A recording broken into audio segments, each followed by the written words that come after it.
S C او اجلاس کی تیاریاں مکمل ہیں۔ وزیر اعظم نے اسلام آباد میں تیاریوں کا جائزہ لیا ہے۔ یقین ہے آنے والے مہمان پاکستان کا مثبت تشخص لے کر جائیں گے۔ وزیر اطلاعات عطا تارڑ کہتے ہیں شرک پسندوں کو رخنہ ڈالنے کا موقع نہیں ملے گا۔ سازشی ذہنیت رکھنے والے گھر بیٹھ کر سکون کریں، ان کے لیے یہاں کوئی جگہ نہیں۔ پاکستان تحریک انصاف کا 15 اکتوبر کو اسلام آباد کے ڈی چوک پر بھرپور احتجاج کا اعلان۔ تحریک انصاف کی سیاسی کمیٹی کے ہنگامی اجلاس کا اعلامیہ۔ اور ایس سی او سمٹ کے موقع پر احتجاج کا اعلان ظاہر کر رہا ہے پی ٹی آئی سیاسی پارٹی نہیں، انتشاری ٹولہ ہے۔ رانا ثناء اللہ کا رد عمل، کہا یہ لوگ پاکستان کے دشمن ہیں۔ خواجہ آصف نے کہا یہ سب پاکستان کو عدم استحکام کا شکار کرنے کی کڑی ہے، ملک کو یرغمال بننے نہیں دیں گے۔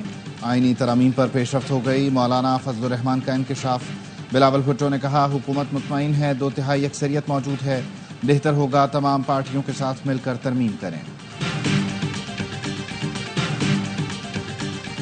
اور چیف جسٹس قاضی فائز عیسیٰ نے سرکاری خرچ پر سپریم کورٹ کے الوداعی ڈنر سے معذرت کر لی۔ الوداعی ڈنر پر 20 لاکھ سے زائد کا خرچ آتا ہے۔ چیف جسٹس کا موقف فل کورٹ ریفرنس 25 اکتوبر کو صبح 10:30 بجے ہوگا۔ حکومت نے مکمل ڈرافٹ نہیں لیا، chairman P T I barrister Gohar کا کہنا ہے مسودے میں پہلا صفحہ ہی نہیں تھا۔ حکومت سے کہا پہلے بتائیں کون سے آرٹیکل میں کیا ترامیم کرنی ہے، کس پر بات کریں۔ جو ڈرافٹ دیا گیا ہے اس پر وزیر قانون نے کہا یہ وکلا کی تجاویز ہیں۔ بلاول بھٹو نے جو ڈرافٹ دیا اس میں آئینی عدالت کے قیام کا ذکر ہے۔ وزیر قانون اعظم نذیر تارڑ نے کہا ڈرافٹ وہی ہے جس میں آئینی عدالتوں کے قیام کی بات ہے۔ اب اگر کوئی کہتا ہے کہ ان کے پاس ڈرافٹ نہیں ہے تو کیا کہہ سکتے ہیں۔ دعویٰ کیا کہ آئینی ترامیم کے لیے 2/3 سے بھی زیادہ اکثریت حاصل ہے۔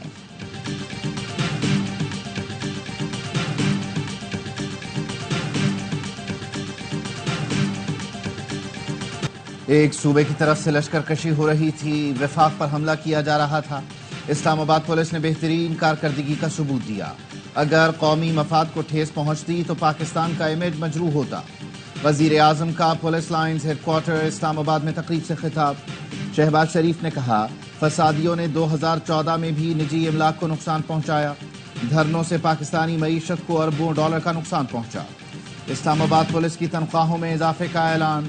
وزیر اعظم نے وزیر داخلہ محسن نقوی کے ساتھ پولیس لائنز ہیڈ کوارٹر میں یادگار شہداء پر حاضری دی۔ شہید عبدالحمید شاہ کے اہل خانہ سے اظہار تعزیت۔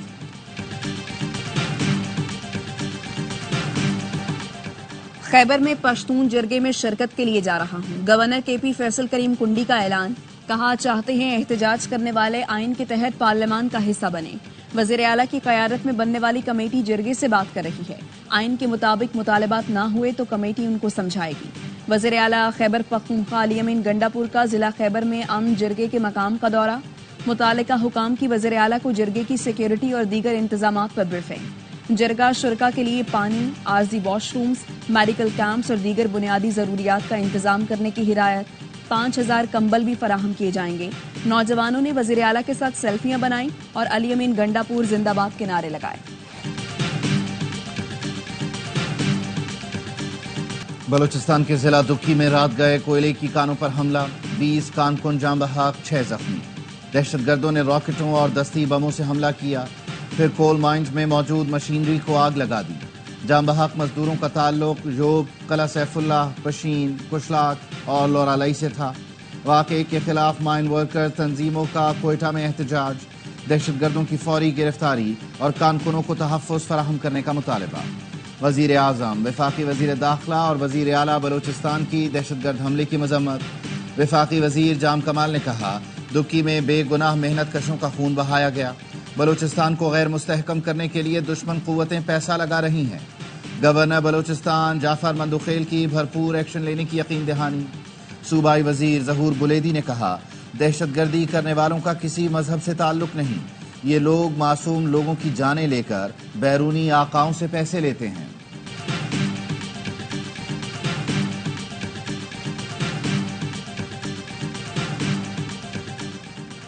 اسپیکر قومی اور صوبائی اسمبلیوں کی طرف سے مخصوص نشستوں سے متعلق لکھے گئے خطوط پر الیکشن کمیشن کا اجلاس بے نتیجہ ختم۔ ذرائع کے مطابق ممبر سندھ نثار دورانی اور ممبر بلوچستان شاہ محمود جتوئی کی عدم شرکت کے باعث کمیشن کوئی فیصلہ نہ کر سکا۔ اجلاس میں اسپیکرز کے خطوط الیکشن کمیشن اراکین کے حوالے کیے گئے۔